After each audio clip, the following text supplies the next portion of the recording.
So, bago tayo magsimula sa ating aralin ngayong araw, ay tumayo muna tayo at manalangin ng tahimik.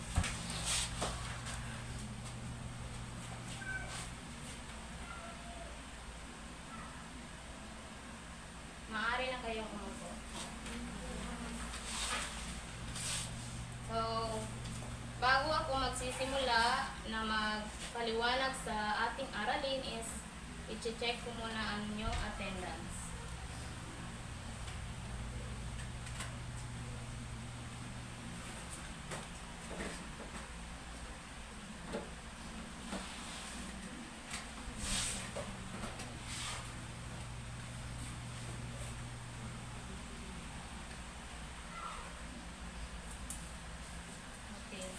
Dinito Berema, Present. Sandalon Alaysa, Present. Sulaiman Rahima, Present po. Sulaiman Norema, Present po. Dagit Rahela, Present. Masdal Norsaida, Present. and Rowena Macasigan. Present.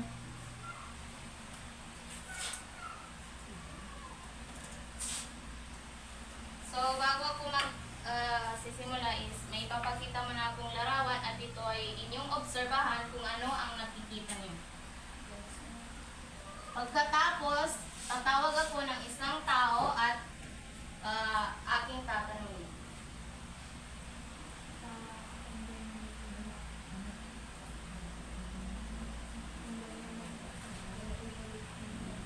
So, sino ang gustong sumagot?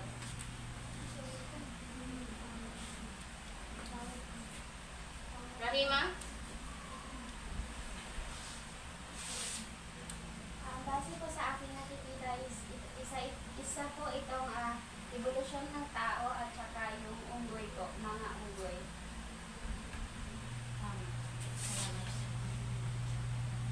So, tama siya. Pero, may isa pa. Tatawag ako ng isa pa sa inyo. Sige, Masdal Norsaida. Ang tanong ko is, ano yung pagkakaiba at pagkakapareho? Kahit isa lang sa dalawa na yun.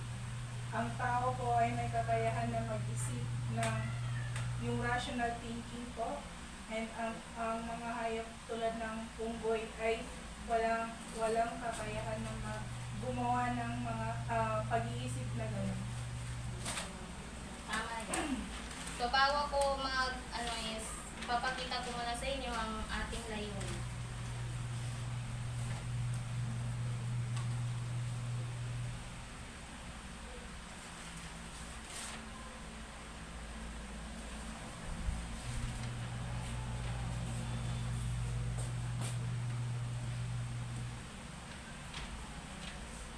So, ang ating layunin is, ang una, na ipapaliwanag ang pinagmula ng tao ayon sa iba't ibang relihiyon. Pangalawa, na ipapaliwanag ang mga teorya ukol sa pinagmula ng tao. Pangatlo, natutukoy ang sariling pananaw tungkol sa pinagmula ng tao batay sa natutunan. So, ito ang ating layunin.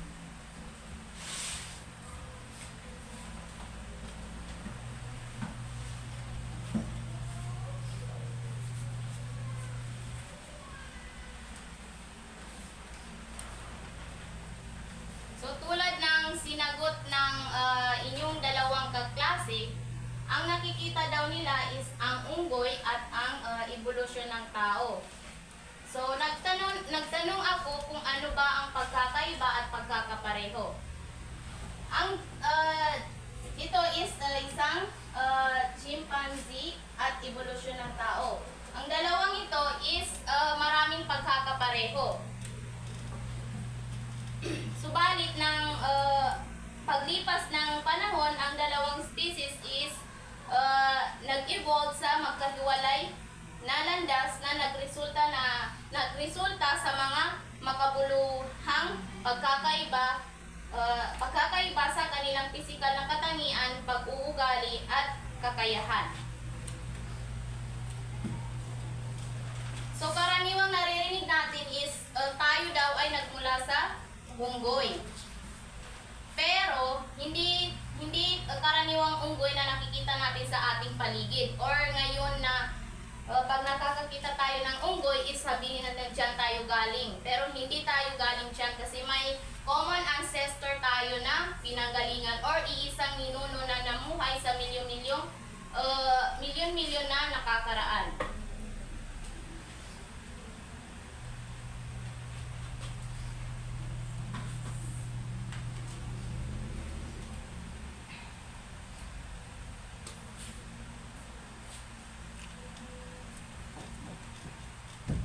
So ayon sa ebidensya ng siyentipiko, ang mga tao ay nag-evolve mula sa mga unggoy na may 4 na paa.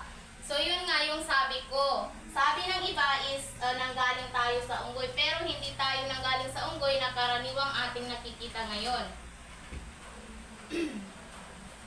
So class, ang focus pala ng ating talakayan ngayong araw is sa evolusyon lang ng tao. Kasi ang pinagmula ng tao is sobrang lawak at hanggang ngayon is pinag-aaralan pa rin kung ano ba yung mga ebidensya at mga fossil kung saan ba sila natagpuan.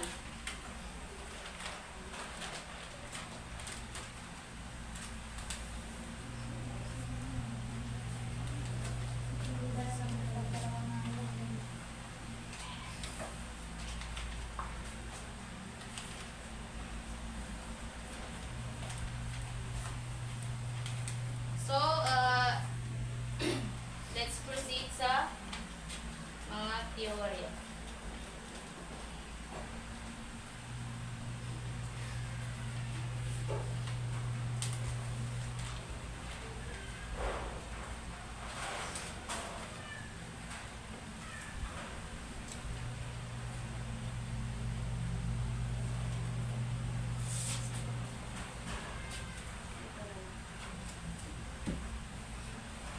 So, ang pinagmula ng tao, ang evolusyon ng tao is may dalawang pangunahing teorya.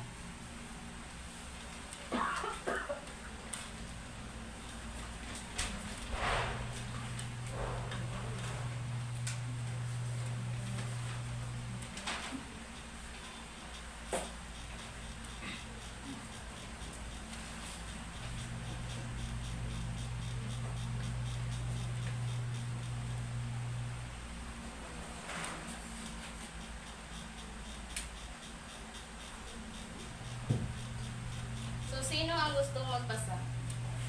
Masdal? Yung dalawa po ba, ma'am? Yes. Yung dalawang pangunahing teorya. Number 1 is teoryang evolution. Nagpapaliwanag na ang tao ay nagmula sa mga unggoy na may 4 na paa. Ang ikalawa ay teorya ng kreasyonismo. Nagpapaliwanag ito na ang mga tao ay nilikha ng isang Diyos o supernatural na nilalang. So, ano ang pagkakaintindi? So sa unang teorya ay dahil ang nakalagay dito ay teorya patungkol sa evolution, ang pagkakaintindi ko ay ang ibig na ipahiwatig ng teorya na ito ay teorya ng evolution ay nakapokus sa scientific na pag-aaral ng mga ng pinagmulan ng tao. Yun ay ang mula ito sa mga unggoy na may 4 na paa.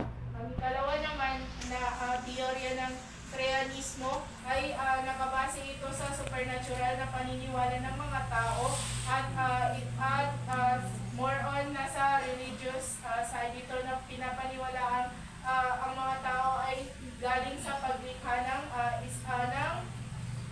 Diyos. Salamat.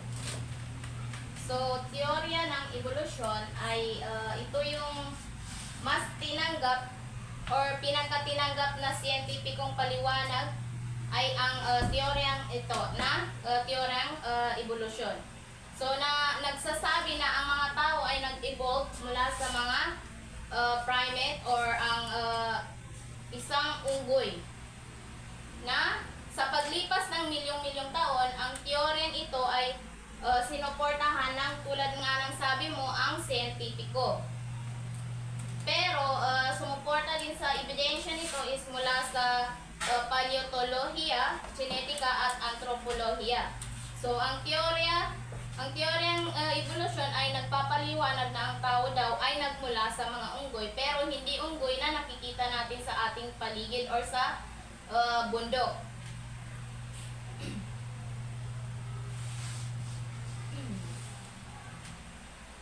So, ang teorya ng creationismo, sa ibang paliwanag ay ang teorya nito is nagsasabi na ang mga tao ay nilikha ng Diyos o supernatural na nilalang. So, ang teorya nito ay batay sa mga relihiyosong paniniwala at hindi sinusuportahan ng siyentipikong ebidensya. So, next is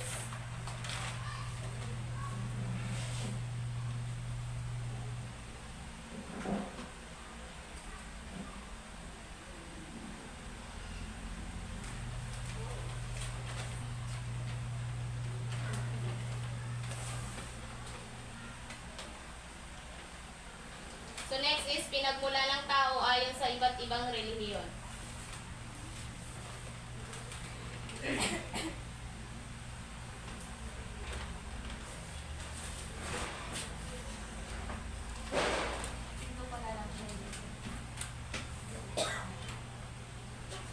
So, pinagmula ng tao ayon sa iba't ibang relihiyon. Sa inyong palagay, anong relihiyon ito? Ano ang napapaloob na relihiyon kahit isa lang?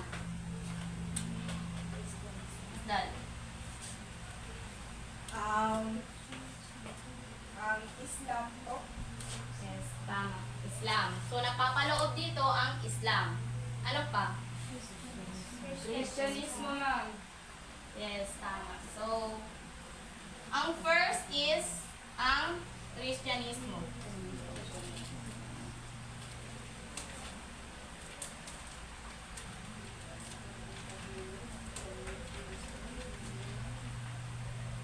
So, nilikha ng Diyos ang tao mula sa alabok o alikabok at hinipa ng hininga ng buhay. So, sa Kristyanismo is naniniwala sila na si Jesus ang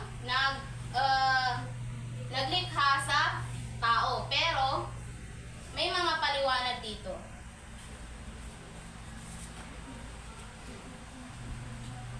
So, ayon sa Biblia daw ay ang lumikha ng tao ay ang Diyos at ang unang tao daw ay sina Adan at Eva na nilikha sa saang lugar? Ay saan sila nilikha?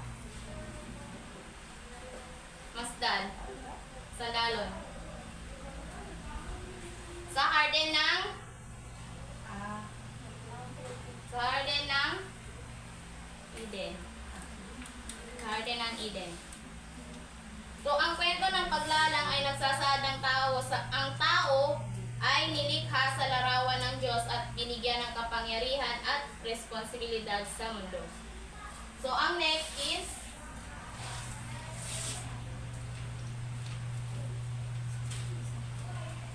Islam.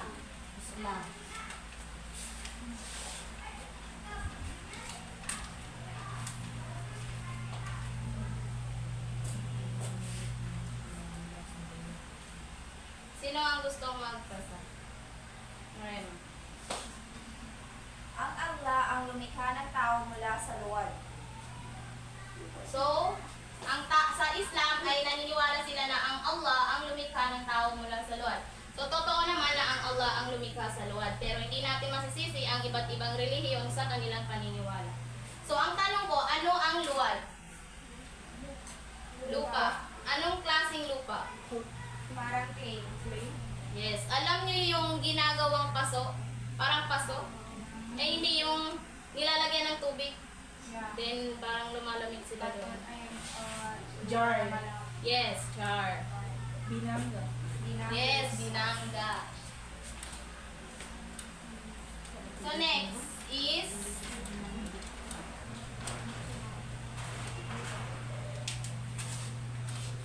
Hinduismo.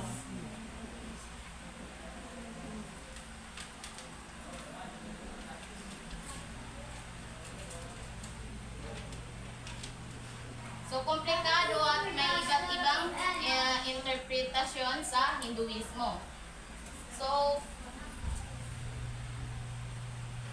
So, ang isang pananaw dito ay ang Brahman, ang ultimate reality, ang pinagmula ng lahat ng bagay kabilang ang tao. Ang isang pananaw ay ang karma at reincarnation. So, palagi natin naririnig na ang Hindi is naniniwala sila sa mga reincarnation. Alam nyo naman na sa Hindi is, ang mga Indian is parang mga makakalat at madudumi ang kanilang kapaligiran kasi naniniwala sila na halimbawa nakakita sila ng paro-paro tapos hindi nila yun pinapatay kasi sabi nila nandiyan ang lola ko, nandiyan ang nanay ko na namatay. Yun ang kanilang paniniwala. So ang next is Buddhismo. Buddhism. So sinong gustong magbasa? Narema?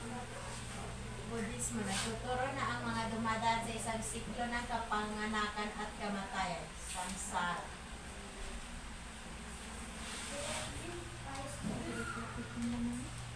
So, ang paniniwala naman ng mga Budismo, ang pinagmula ng tao ay ang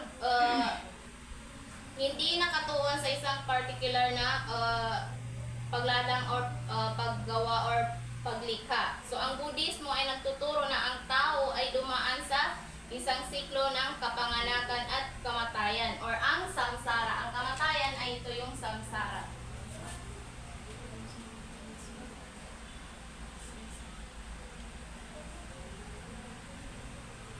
So, ang layunin ng mga Budismo is makalabas sa siklong ito at makamit ang nirvana. Isang estado ng kapayapaan at kalayaan. So, ang nirvana is kapayapaan at kalayaan. So, next is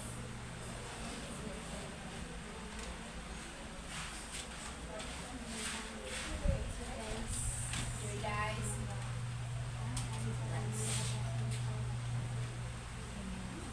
So, sinong gustong magbasa? Judaismo, ayon sa Torah, ang Diyos ang lumikha ng taong nasa alabo o alipabo. So, ano ang pagkakaintindi mo? At maaari mo ba kaming bigyan ng kaunting paliwanag? Ayon sa mga Judaismo ay pinaniniwalaan nilang aklat o ang Torah ay ang lumikha daw sa tao ay ang Diyos at ito ay mula sa alabo o alikabo. So, yes, tama. So, Judaismo. Ang Judaismo is kapareho din ng Islam at ang Kristyanismo. Kasi, naniniwala ang Judaismo na ang tao daw ay nilikha sa luwad at ang sa Kristyanismo naman is ang unang tao daw ay si Adan. So, same silang tatlo. So, ang relihiyong ito ay, yun nga, sabi ko, ang paniniwala nila is magkakapareho silang tatlo. So, ang last is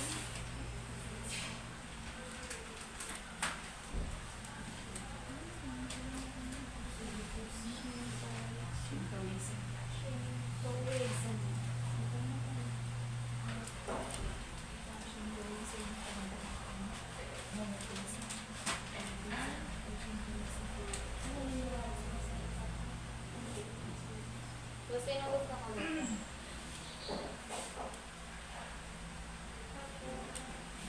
Masdal? Shintoismo. Ang mga Diyos, kami ay naninirahan sa lahat ng bagay sa mundo. So, pakipaliwanag kahit ganito. So, batay sa aking alam about sa reliyon ng Shintoismo ay ang Shintoism ay laganap sa bansang Japan at naniniwala sila na ang mga Diyos nila ay naninirahan sa lahat ng bagay sa mundo or matatagpuan nila ito sa kung ano man ang kanilang makikita or mga bagay na gustong paniwalaan na Diyos ito. So, tama. So, ano ang inyong katanungan? Wala na po. So, ang mga relihiyong ito is, bagamat may pagkakaiba ang mga ito is, sa kanilang mga kwento ng paglalang, mayroon din silang mga pagkakatulad. Karamihan sa mga relihiyon ay nagtuturo na ang mga tao ay may espesyal na katayuan sa mundo at may responsibilidad na pangalagaan ito. Maraming relihiyon din ang nagbibigay diin sa kahalagahan ng moralidad, pag-ibig at pag-aalaga sa kapwa. So, ang next is yung mga fossil.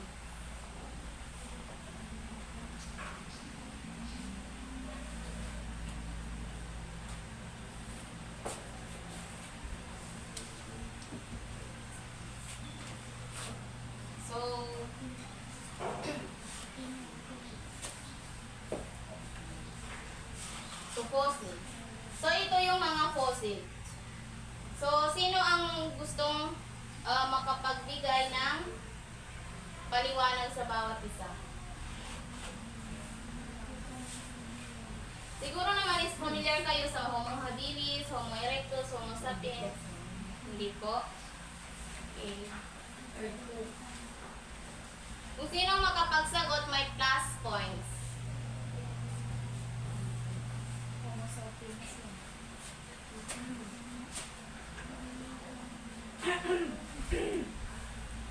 Wala? Wala po, ma'am. So, ang Australopithecus afarensis is kilala bilang Lucy. Ay isang mahalagang natuklasan na nagpapakita ng mga katangian na parehong unggoy at tao.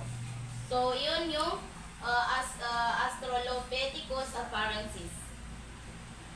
So, ang Homo habilis naman ay kilala bilang handyman na kilala sa paggamit ng mga kasangkapan. Sila yung mga kilalang gumagamit ng kasangkapan tulad ng isang tao.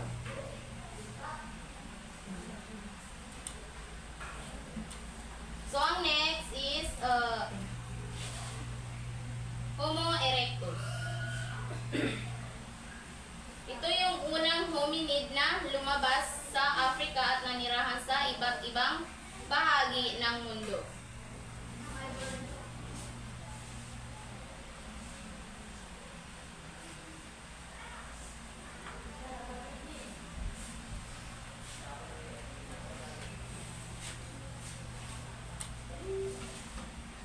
So, ang next is Homo sapiens. Ang Homo sapiens is ito yung modernong tao or tayo ngayon. Ito yung tawag sa atin ang Homo sapiens. Na tayo daw ay ang Homo sapiens daw ay nagmula sa Africa, ngunit sa paglipas ng panahon ang mga tao ay lumipat at nanirahan sa iba't ibang bahagi ng mundo. Ang paglipat na ito ay may may malaking epekto sa ating kultura, wika at pag-unlad. So, siguro sa paglipat na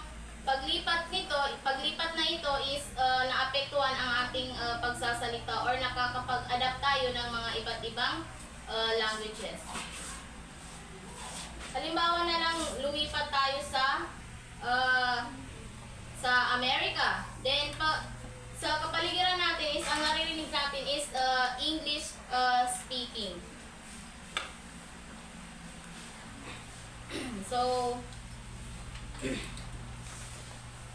wala na bang katanungan? Wala na po.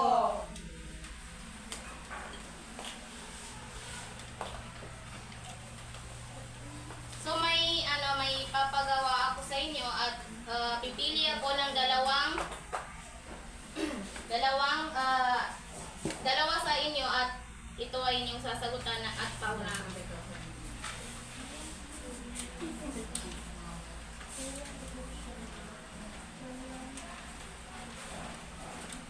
Sino ang gustong sumagot?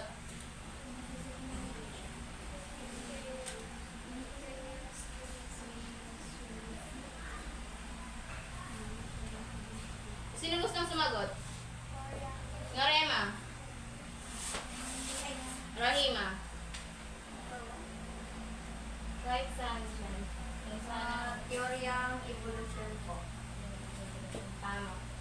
Teoryang creationismo. So, yun yung meaning na, ay ito yung jumbled words na ito. So, next is, wala na bang katanungan? Wala po. Sure kayo? Yes, ma'am.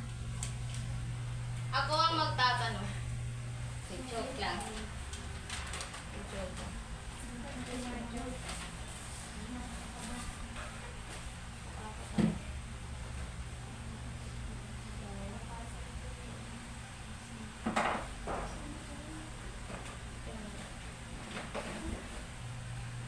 So, magkakaroon tayo ng maikling quiz.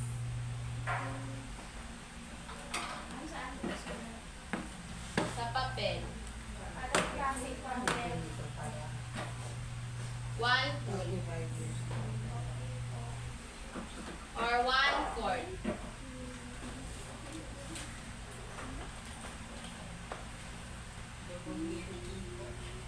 Madali lang to siya. Kung pinipil. Makita? Yes, ma'am.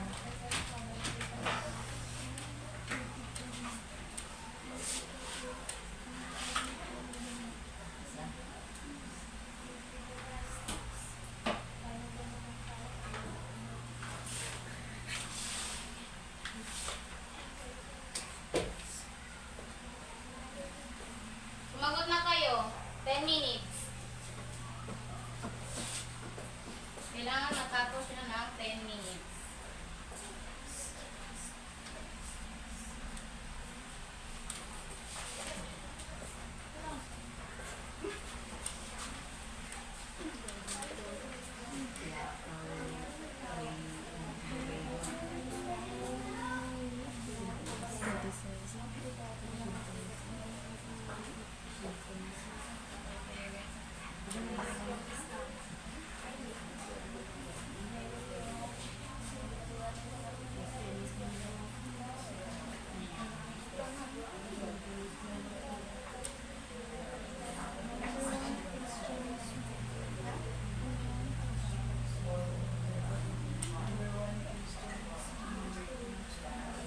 Tapos na? Malapit na po. Sige, kaya malapit na ang ating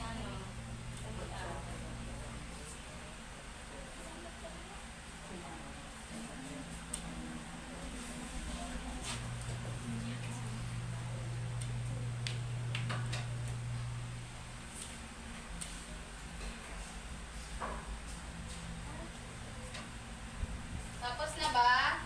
Yes, po. So, pakipasa ang inyong mga papel.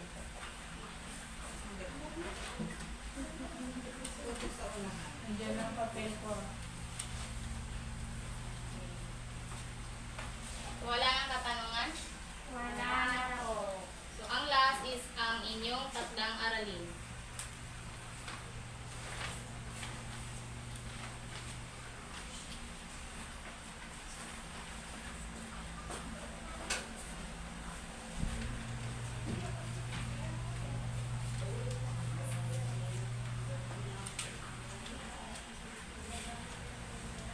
Ma'am, saan po isulat?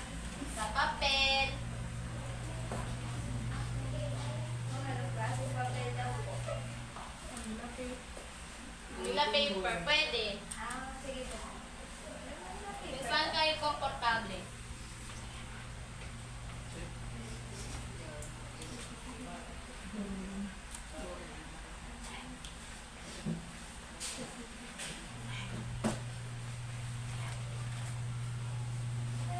Tapos na? Kopyahin? Opo, Yes, ma'am. Siguraduhin nyo na gagawin nyo yan, ha? Yes, ma'am. Inshallah, ma'am. Wala pa po. Hindi pa tapos yung sagot ng kapatid ko po. Ma'am, tumatawa sila, ma'am. Ma'am, may sip-sip Pabayaan mo na, kay happy sila. May sip-sip po sa likod. Ma'am, may pabida po sa harap. Kasi Jollibee. Umayos kaya, apat kami nasa harap. Ang gusto mo mag-libre, ma'am, tapos ka na mag-demo. Wala akong pera. Hindi pa namin sahod. Tapos na? Yes, ma'am. Sige. Tayo ay tumayo at magpaalam na sa isa't isa. Paalam, class. Goodbye and thank you, ma'am. Thank you. Maaari na kayong lumabas. Goodbye. Wala.